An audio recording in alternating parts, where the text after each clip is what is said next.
Nelle Alpi Giulie grande fascino possiede il sito di importanza comunitaria della Conca di Fusine, che culmina nella vetta del Monte Mangart. Assieme al vicino sito del gruppo montuoso Jof di Montasio, Jof Fuart, si può dire che le montagne calcareo-dolomitiche friulane emergono nei loro aspetti più preziosi.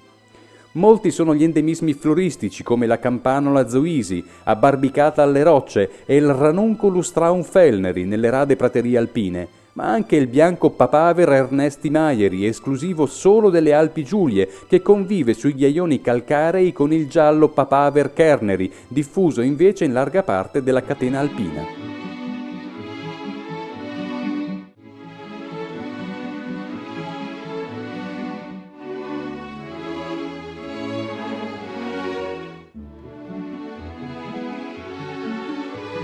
La fauna è ricca di grandi mammiferi come cervi e camosci, ma notevoli sono le segnalazioni della lince, mentre la presenza dell'orso bruno è ormai costante da molti anni. La ricchezza forestale, data da magnifiche abetaie, faggete e boschi misti delle due essenze, è impreziosita dalla presenza del gallo cedrone, il più grande tetraonide alpino che qui si esibisce su numerose arene di canto primaverile.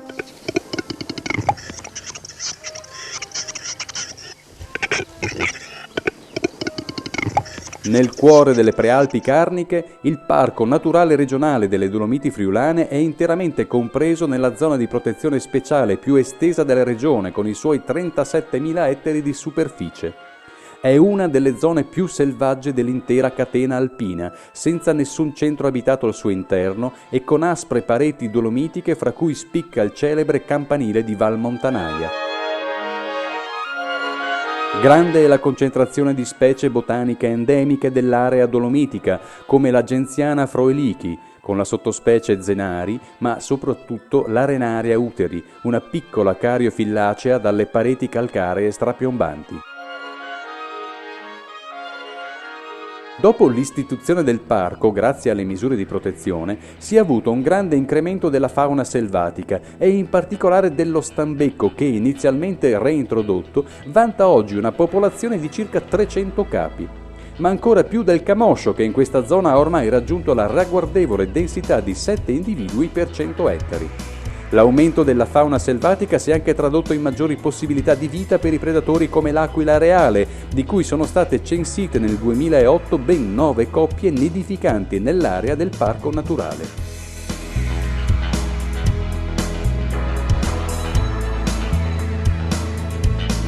Il sito di interesse comunitario più occidentale del Friuli Venezia Giulia è la Foresta del Cansiglio, in buona parte già tutelata per il fatto di essere di proprietà demaniale, assieme alla parte che ricade nella regione Veneto.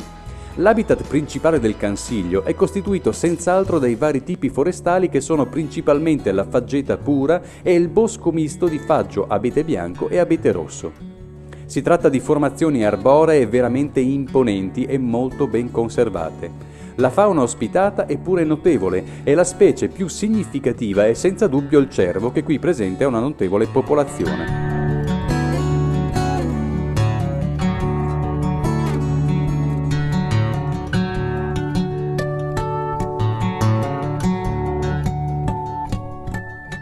La zona di protezione speciale delle Alpi Giulie, estesa circa 18.000 ettari, comprende al suo interno anche il Parco Naturale delle Prealpi Giulie, una giogaia di monti che si elevano quasi improvvisamente dalla pianura friulana orientale e trovano la vetta massima nel Monte Canin a 2.587 metri di altitudine. La sua posizione geografica e le particolari condizioni climatiche che vedono grandi piovosità ed elevate escursioni termiche hanno selezionato habitat e flora del tutto particolari, con rari endemismi come la campanola zoisi oppure la piccola genziana tergluensis che, come rivela il suo nome specifico, possiede un areale che ha il baricentro nel Monte Tricorno.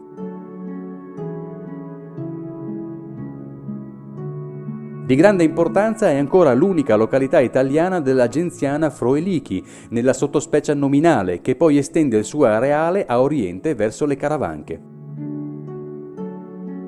Per la fauna, le Prealpi Giulie sono un vero corridoio ecologico di transito dalla confinante Slovenia e da zone più orientali, da cui provengono le popolazioni del cinghiale, sempre più invasivo ormai in tutto il Friuli Venezia Giulia, al cui seguito penetrano predatori come l'orso e la lince.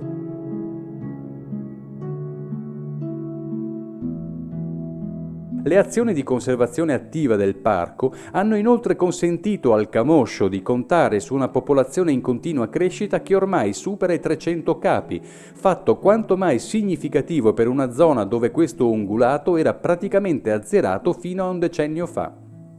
Lo stambecco è stato oggetto di alcune positive reintroduzioni e si stima ora che vi siano oltre 60 soggetti.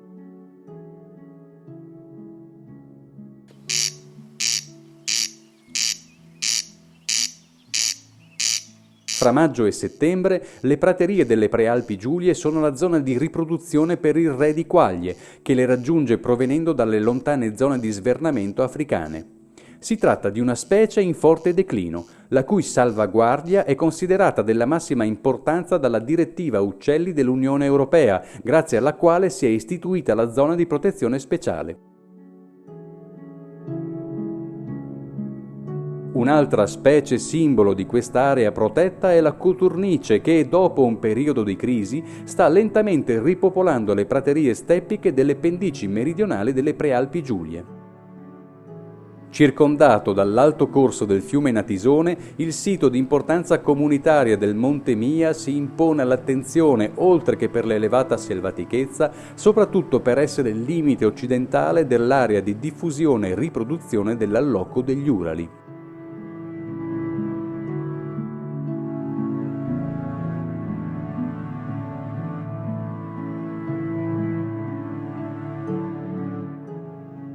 Le pianure costituiscono poco più della metà della regione Friuli-Venezia Giulia e, assieme alle coste, hanno subito le più gravi perdite di naturalità a causa della crescente occupazione di suolo per gli insediamenti, le industrie, l'agricoltura e le infrastrutture.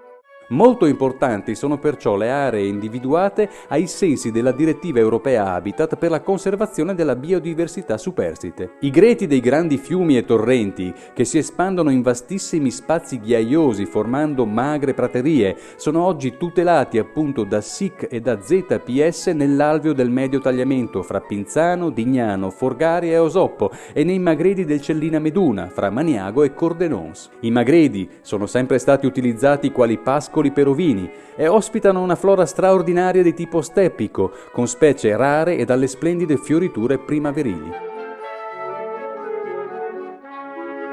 È l'unico sito italiano per la crambe tataria, che si ritrova poi solo nelle steppe ungheresi, mentre sono endemismi esclusivi sia la piccola Brassica glabrescens, dai fiori gialli, che la minuta Euphorbia triflora. Molto vistosa alla fioritura appaiono invece la Daphne cneorum, intensamente profumata, e la Mattiola carnica.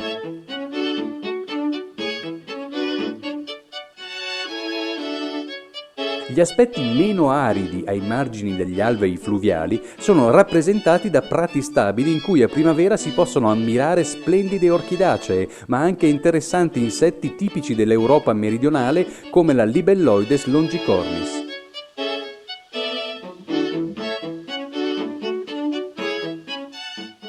L'avifauna trova nell'occhione la sua specie più rappresentativa. Si tratta di un uccello in forte declino nell'Unione Europea e pertanto inserito nell'elenco delle specie prioritarie. L'occhione nidifica fra i ciottoli e deve essere tutelato anche da attività letali come il traffico fuoristrada.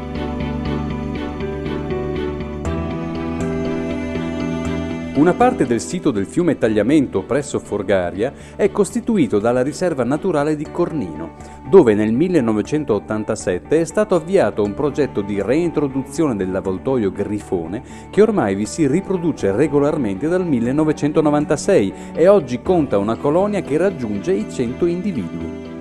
Il grifone è la principale attrazione della riserva e compie spostamenti regolari alla ricerca del cibo fino ai vicini parchi delle Prealpi Giulie e delle Dolomiti Friulane. Qualche esemplare ha compiuto però viaggi notevolissimi fino nel nord Europa o nei Balcani. La riserva è ricca in molte altre specie che approfittano delle opportunità alimentari e fra esse notevole è la presenza del gufo reale, il più grande rapace notturno europeo.